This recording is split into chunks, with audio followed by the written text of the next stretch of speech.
ለሚስትህ እዘንላት የሚል ነው። ራህማ ያስፈልጋል። ምክንያቱም ሚስቶች ልክ እንደ ሸክላ ናቸው። በቃ ሊሰበሩ ይችላሉ። በቃ ተጠንቅቀን መያዝ አለብን። እነሱ በቃ በጣም ተጠንቅቀን መያዝ አለብን። እዚህ ሚስትህ በቃ ሀፋፍ ነው። መጥፎ ነገር ብታደርግ ታገሳት። ምክንያቱም የዛን የሚያቻችል ነገር ጥሩ ነገር ስለምታደርግልህ ማለት ነው። ይህን ርዕሰ ጉዳይ የመረጥኩት ምንድነው፣ ብዙ ጊዜ እያስተዋለን ያለነው ነገር አለ። ባሎች ለተለያየ ጥቅም ብለው ሚስቶቻቸውን የማይሆን ህይወት ሲያስገቧቸው እናያለን። የማይሆን ህይወት እዚህ ለሚስት እሰብላት። ለምሳሌ ባል ጥሩ ስራ ያለው ቤተሰቡ ማስተዳደር እየቻለ ሚስቱን የማይሆን ሰዎች ጋር ለምልኮ እንድትሰራ ያደርጋል። ለምንድን? ምክንያቱም የእሷ ክብር የእሱን ክብር ነው። በቃ ሊያስጨንቀው ይገባል። ሚስቱ ናት፣ አካሉ ናት። በቃ የሚያፈቅራት የሚወዳት የልጆቹ እናት ናት፣ የምትንከባከበው ብዙ ነገር የምታደርግላት ሚስቱ ናት። ስለዚህ ለምን ክብሯ እንዲገፈፍ ያደርጋል? ምክንያቱም ብዙ ቢሮ ላይ እናያለን። በቃ ሴቶች በተለይ ሙስሊሞች ክብራቸው ይነካል። ተዘልፋ ምን ብላ ነው የምትመጣው? ልክ ስትሄድ ትለከፋለች። የሚያውቃትም ሰው እኮ አንዳንዴ የሚያውቃትም ሰው ሰፈር ውስጥ እሙዬ የእንትና ሚስት ምናምን ብሎ ይለክፋታል። የሚያውቃትም ሰው። ስለዚህ ከዚህ ነገር ሚስቶቻችንን ማገድ አለብን። ምክንያቱም ባል ማስተዳደር ከቻለ ሚስትን ለዛ ነገር ለምን ይዳርጋታል? ለመጥፎ ነገር ሚስትን ለምን ይዳርጋታል? በተለይ ደግሞ ምን ነው ሚስቶቻችሁን ከሀገር ውጭ ሄደው በጣም ይሄ ገንዘብ ሱስ ያለባቸው ሰዎች አሁን ወደ አረብ ሀገር ወደ ተለያየ ሀገር የምትልኩ ባሎች አላችሁ። በቃ ቁጭ ብሎ ሱዙ አፈርደም ይግጣ ብር ትልክለታለህ። ቁጭ ብሎ በቃ ፈጭ አርጎ በቃ ጫቱን እየቃመ ልክ ስትደውለት አይሾ ብራንሶኛል እኮ ጭምርልኝ እንጂ ነው ብቻ ነው እንደሰራሽ ይላል፣ ጥርሱን እየሞረደ ማለት ነው። እና እንደዚህ አይነት ሰዎች ልትጠነቀቁ ይገባል። ሚስትህ ናት እኮ እዛ አንተ ኸይሩ ነገር እንዳለ ሁሉ መጥፎ ነገር ሊገጥማት ይችላል። በቃ ስለዚህ ከዚህ ነገር መታቀብ አለባችሁ። በተለይ ወንዶች፣ ዛሬ የመጣሁት በወንዶች ላይ ነው። በቃ ሚስቶቻችሁን ለአጉል ስራ የማይሆን ስራ የምታጋልጧቸው መጠንቀቅ አለባችሁ። በቃ ውጭም ያላችሁት በቃ ወደ ሀገራችሁ ግቡ። አንዳንድ የማያስብ ቤተሰብ አለ። በቃ የማያስብ እሷ ለከዛ ሞተር ትመስለዋለች። በቃ እዛ ሄዳ ብዙ ነገር ትለፋለች። እነሱ እዚህ ጋር ሆነው ገንዘብ ላኪ እንጂ አይሻ ገንዘብ ላኪ አቦ ልጆቹ ራባቸው የሚል ቤተሰብ አለ፣ ምንም ሳይሆኑ ማለት ነው። ስለዚህ እንደዚህ አይነት ቤተሰቦች ልትጠነቀቁ ይገባል።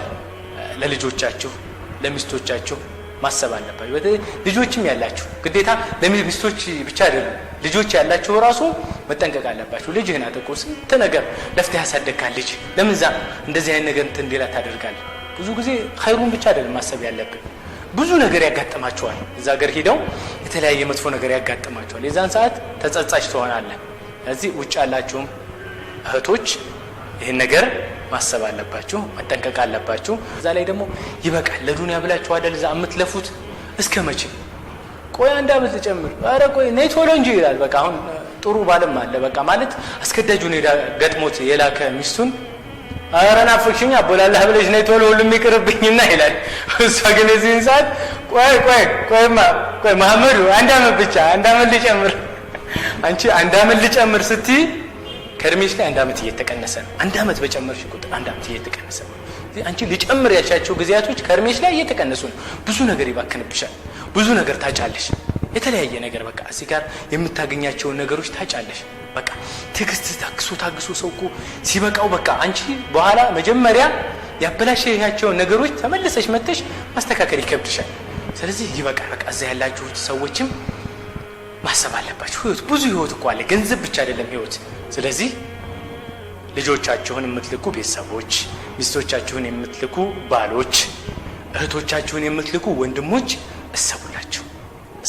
እነሱ ለእናንተ ብለው ዛፍር ደም እየጋጡ እየሰሩ እናንተ ግን እዚህ ተቀምጣችሁ ብሩን እያባከናችሁ። አሁን ስንት ቤተሰብ አለ፣ ስንት ቤተሰብ በቃ ለእሷ ምንም ነገር አያደርግላትም። እሷ ትልካለች፣ እሱ እዚህ ቅርጥፍ አድርጎ ይበላል። እሷ ትልካለች፣ እሱ እዚህ ጫቱን ይቅምበታል። በቃ ቁጭልና መርቅኖ በቃ ይደውልና በቃ ሃሎ አይሾ አራንቺ ገንዘብ አንሶኛል እንደላክልኝ የምበላበት። ይሄ ነገር ምንድነው? ምርቅን ያለ ጊዜ ማሰብ አለብሽ። በቃ አረ ርቦታል፣ እሷ ደግሞ ምስኪን ናት፣ አረ ወንድሜ ነራባ፣ አረ ባሌ ነራባ፣ አረ ልጆችን ቤተሰቤን ምናምን ብላ ፈርደም የግጣ የሰራቸውን ሀየበል ትልካለች። ስለዚህ መጠንቀቅ አለባችሁ፣ ጊዜያችሁን ማባከን የለባችሁ። በቃ እዚህ ጋር ብዙ ነገር ያልፍሻል። ሴት ልጅ እኮ ነሽ፣ ማግባት አለ፣ መውለድ አለ፣ የተለያየ ነገር አለ። ይሄ አንዱ ይሄው ዘርፍ ነው። በቃ ገንዘብ ብቻ አይደለም፣ ገንዘብ ዱንያ ነው። በቃ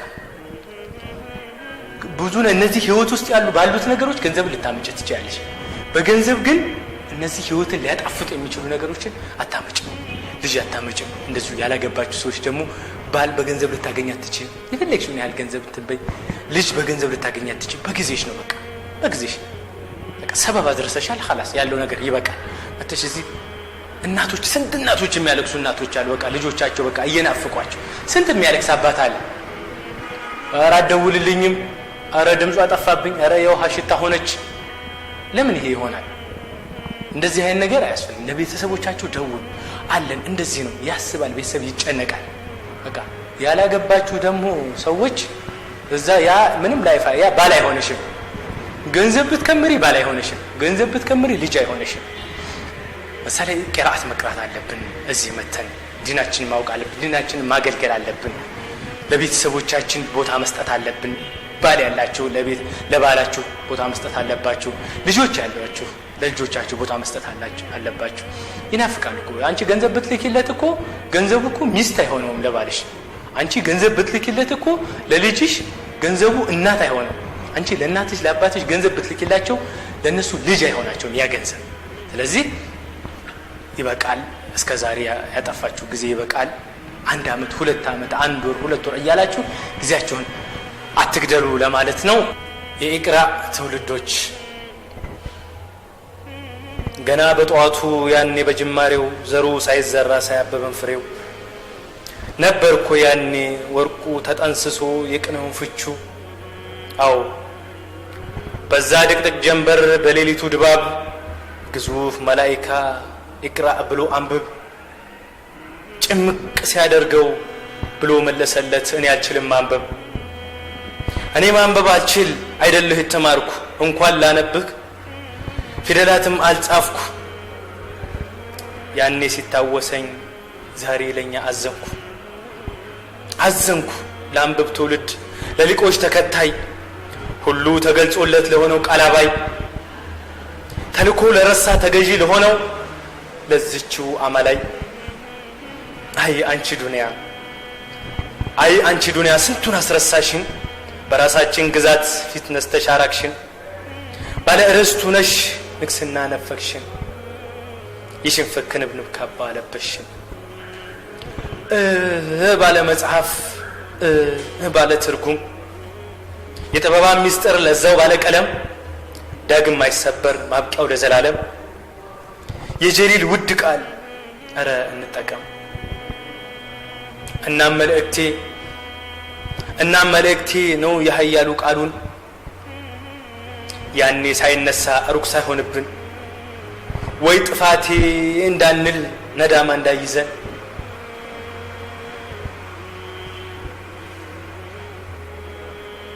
አትቀርልን እኮ የወጣትነት ያሳለፍንበቱ አጭር ትሆን ረጅም አመትም ሰዓቱ በኸይሩም በቸር የማለፍ ስልቱ። ታዲያ እስከ መቼ መራቅ ከዚህ ታምር ተራክቱ እርቃንን መላበስን ቢቀር እና ምን ይገርማል ጥፍጥና ቢጠፋ ቢጎመዝዝ ቢመር እንዳይሆን እንደዛ አንቅረው የተፉት እላይ ላይ ብልጭልጭ ውስጡ ባዶ መቅረት። አደራ ለዛ ቤት አደራ ካሁኑ እንስራበት ነው እኮ መስራቱ በቁርአን በሐዲስ ሰርተን ኖረንበት ልብም ቢለው ደስ ሁሌም የሰራበት እርካታ ቢላበስ ይገባዋል እኮ እንዲህ አይነቱ ነፍስ። ምንኛ ታደሉ በቁርአን የኖሩ ሙሉ ህይወታቸውን ሰርተው የከበሩ የረህማንን ትእዛዝ ላፍታ ችላ ሳይሉ የረህማኑን ትእዛዝ ላፍታ ችላ ሳይሉ የሚተገብሩ ለዛ ውዱ ሀገር ይዘዋል መስመሩ።